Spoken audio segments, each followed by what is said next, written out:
अब जो तुम इन टॉप 5 प्लेयर्स को देख रहे हो उनके सारे के नाम पढ़ लो और ये जो सबसे टॉप पर है आई एम थॉर इसके भी नाम पढ़ लो, क्योंकि ये जो आखिरी वाला है उससे फुल मैक्स ग्लेशियर और एक्सूट भी पड़ी है और उसको भी तुम्हारा भाई पीटने वाला है। तो क्या हाल है लॉन्डो, फिटफाटो, उम्मीद करता हूँ तुम सभी लोग बढ़िया हो गए। और अगर तुमने कुछ नया देखने के चक्कर में मेरी वीडियो पे क्लिक कर दिया है और ये सोच कर आया कि कुछ नया देखने को मिलेगा तो तुमने गलत कर दिया, लेकिन मैं तुम्हारी इसी गलत सोच के साथ स्वागत करता हूँ हमारी एक और न्यू जबरदस्त वीडियो में। उतरते ही हम लोग थोड़ी बहुत लूट पाट करते हैं, लूट पाट होते ही मैं चल देता हूँ इन बंदों से फाइट लेने के लिए। मेरे हाथ में ये बेसन के पकोड़े रहते हैं, मैंने सोचा क्यों ना उद्घाटन इसी से कर दो, तान के फेंकता हूँ और उसी के साथ ये गया। और इसका तुमने नाम पढ़ा होगा एरोप्लेन में ही, हाँ ये वही प्लेयर्स हैं जिनका नाम एरोप्लेन्स में आ रहे थे। तो स्टार्टिंग कर देता हूँ मैं।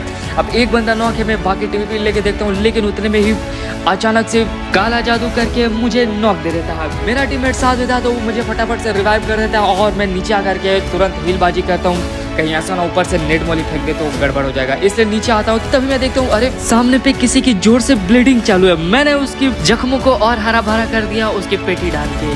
तभी उसका दूसरा भी टीममेट हमारे ऊपर रश कर रहा था, लेकिन उसको पीछे से कोई और दबोचा दे गया और वो भी नॉक हो गया। और ये बात मुझे तब पता चली वो जब वो निहुर कर गेट के अंदर घुस रहा था। मैंने बोला कौन है ये इतना भला आदमी जो मुझे सिर्फ किल देने पे लगा है, वो भी बड़ी इजी, नॉक करने की भी जरूरत नहीं, पेटी डाल के सीधा किल उठा लो। मैंने उस भले आदमी को आशीर्वाद दिया और उसको बोला कि तुम्हारी बीबी के 4-5 हस्बैंड मतलब 4-5 बच्चे और हो, तुम बस हो भलो फुलो। उतने में ही इसके बाकी के भी टीममेट्स आसपास घूम रहे थे। मैं प्री फायर दे रहा था, लेकिन बंदे बहुत चालबाज आदमी थे, हर बार कवर में घुसकर कहीं ना कहीं गायब हो जा रहे थे। मैं बैठकर पैरों की आवाजें सुन रहा था कि ये पैरों की आवाजें आ कहां से रही है। तभी उसने बोला पैरों की आवाज सुनने की जरूरत नहीं है, लो तुम्हारे टीममेट को पेट दिया, अब जान लो मैं कहां पर हूँ। मैंने बोला बदतमीज, आंख के सामने आ जाओगे तो तुम्हारा सर फोड़ दूंगा। तभी उसने बोला लो आ गया आंख के सामने। मैंने बोला लो फोड़ दिया तुम्हारा सर, और बाहर कूद कर उसकी पिटाई कर दी और पेटी डालकर सीधा फिर से अंदर आ गया।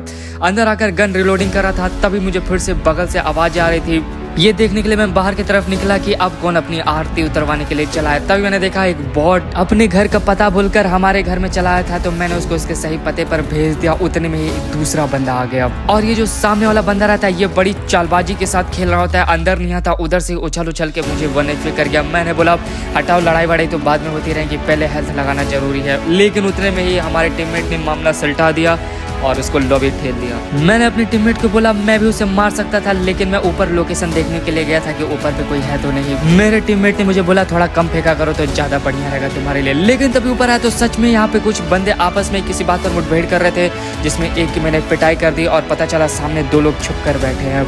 उनके भी पैरों के लोकेशन में ले रहा था चारों तरफ से घूम घूम कर कि आखिर ये कैंपिंग लगा कहाँ रखे हैं। मैं सोचा अगर ये कोई गलती करे तो मैं इनको पकड़ के पिटाई कर दूं इनकी सीधा। बाद में पता चला गलती ये नहीं, गलती मैं कर रहा था, बेवकूफों की तरह इधर से उधर घूम रहा था और साइड से पता नहीं कब आकर मुझे यूं पे ठेल गया और चढ़कर मेरी पिटाई ही कर दी। जितने में मेरे टीममेट मामला संभालते मैं ठेलकर एरोप्लेन में जा चुका था। मेरी फ्लाइट लेट होने के कारण 3 सेकंड का टाइमर चल रहा था, लेकिन जब टाइमर कंप्लीट हुआ तो मैं एरोप्लेन से सीधा लैंड करके क्रोनस पे उतर गया। यहाँ उतरकर मैंने हल्की सी लूट करी, थोड़ी बहुत एमो उठाकर, थोड़े बहुत गन उठाकर आओ, उतने में ही अपने दिल को संतुष्टि दी और कोना पकड़कर जासूसी करने लग गया कि आसपास कोई है तो नहीं। क्योंकि मुझे पैरों की आवाज आ रही थी तो मैं सीधा ऊपर चढ़ पे आया देखने के लिए आखिर में कौन कहाँ फील्डिंग करे बैठा है। यहाँ लोग BGMI के अंदर पिट पिटाई करते हैं, आपस में लड़ भिड़ कर एक दूसरे की हत्या कर लेते हैं। यहाँ पर कुछ कैंपर ऐसे भी होते हैं जो क्रिकेट खेलने चालू कर देते हैं, चारों तरफ फील्डिंग लगाकर बैठ जाएंगे और जैसे कोई ओपन में दिख गया बस हाथ में गन रहे स्कोप के साथ ये बॉलिंग चालू कर देते हैं ओपन में आने वाले की, और ऐसी बॉलिंग करते हैं कि उसकी पेटी डाल के मानते हैं ये। इसलिए मैंने ओपन में जाने का रिस्क नहीं लिया और स्टेडियम के ऊपर ही चढ़कर यहीं से TPP लेकर सबको देख रहा था, क्योंकि मुझे व्यू यहाँ से बहुत अच्छा मिल रहा था। यहीं से सबको पकड़ पकड़ के पेटी डाल रहा था कि उतने में अचानक 2 लोग मेरी आंखों के सामने लैंड करते हैं। दोनों को डैमेज देता हूँ, बराबर डैमेज देता हूँ। मैंने बोला अब यही मौका है इन लोग पर चढ़ने का, अगर रुक गया तो ये लोग हिल विल करके कहीं उल्टा अब हम पर पलटवार न कर दे। मैंने तुरंत अपने कदम आजादी की तरफ बढ़ाने लगे, लेकिन मेरे पे गन भी सही से नहीं पड़ी थी, उसमें एमो नहीं थी, तो मैंने अपने दिल को रोक कर थोड़ी बहुत लूट करने चालू कर दी। लेकिन इतनी लूट अभी भी मेरे लिए काफी नहीं थी, क्योंकि मुझे लोकेशन सामने वालों का कुछ पता नहीं था कि उधर कितने बंदे बैठे हैं, कौन कहाँ छुप करके बैठा है, ये मुझे बिल्कुल नहीं पता थी। तो यहाँ से आकर डीपी उठाई और अपने टीममेट को बोला कि तुम लोग आगे चढ़ो, मैं तुम्हें पीछे से कवर फायर दूंगा, अगर तुम लोग ठेल गए तो मैं भी निकल लूंगा धीरे से। और निकलने वाली बात उन्हें मैंने बताई ही नहीं। लेकिन मामला सारा ओके चल रहा था। एक को मैंने वही नॉक दे दिया, दूसरे वाले को देने की कोशिश करी, लेकिन वो पत्थर के पीछे छुप गया। तो मैं भी रुक गया, कहीं सामने से मुझे वो डैमेज ना कर जाए, क्योंकि घर में 2 लोग बैठे हैं और एक पत्थर के पीछे।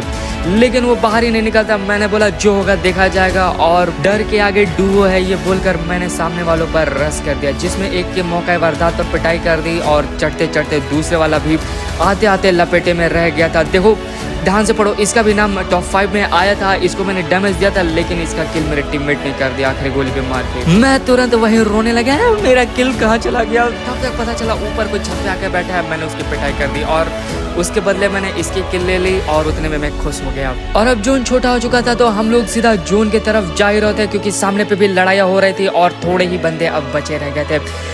मैंने अपनी शक्तियों का यूज करके छतों पर चढ़ गया, उतने में ही पता चला सामने से कोई आ रहा है। बाद में पता चला आ नहीं रहा है, आ रहे हैं, क्योंकि 2 लोग थे। एक को मैंने चलती से ही उतार दिया, दूसरा बचते बचते बचने की कोशिश में था, लेकिन कवर में जाते जाते उसकी भी पेटी डाल दी। इसकी पिटाई करने के बाद मैं और भी लोगों को देख रहा था कि अब कौन कौन बचे हैं। मैं अपने अलाइव सेक्शन में देख ही नहीं रहा हूँ कि एक ही बंदा बचा है। मैं देखे जा रहा हूँ इधर से उधर, चारों तरफ कोई दिख नहीं रहा। बाद में मैंने देखा अरे ये तो एक ही बंदा बचा है। मैंने बोला अब एक ही बंदे को क्या देख के मारना, सीधा उस पर चढ़ बैठते हैं। लेकिन अब देखो मुझे उसके लोकेशन का पता नहीं था, हम लोग सिर्फ अंदाजों में इधर उधर टटोल रहे थे कि कहाँ कहीं देखने को मिल जाए। और तो लोग मैप भी देख सकते हो, हम लोग जोन के बाहर ढूंढ रहे होते हैं, इधर कुछ घर रहते हैं, हम लोग को लगता है कि इधर ही कहीं होगा, और असल में होता भी इधर ही साइड है। लेकिन एक कोने में पकड़ के वो छुप कर बैठा रहता है और मेरे टीममेट को सीधा खा जाता है। मैंने तुरंत उसको 0.0 सेकंड का रिफ्लेक्स देकर पिटाई कर दी और बोला बेशरम आदमी, क्यों एक्सूट और M4 ग्लेशियर की बेइज्जती करते हो? जब खेलना नहीं आता तो जाकर उधर ट्रेनिंग ग्राउंड में झुंझुना बजाओ, लेकिन बेइज्जती मत करो M4 ग्लेशियर और एक्सूट की। और इसी के साथ एक बढ़िया सा प्यारा सा चिकन हो जाता है 11 किल के साथ। बढ़िया, नए सीजन में शुरुआत अच्छे हो रहे हैं, काफी बढ़िया जा रहे हैं मैचेस। तो वीडियो कैसी लगी? वीडियो अगर अच्छी लगी तो लाइक एंड सब्सक्राइब जरूर कर दीजिएगा। मैं शॉर्ट वीडियो भी डालता रहता हूँ, लॉन्ग वीडियो भी डालता हूँ, तो जो अच्छा लगे आप चेकआउट कर सकते हैं। मिलते हैं तब तक के लिए नेक्स्ट वीडियो में, बाय बाय।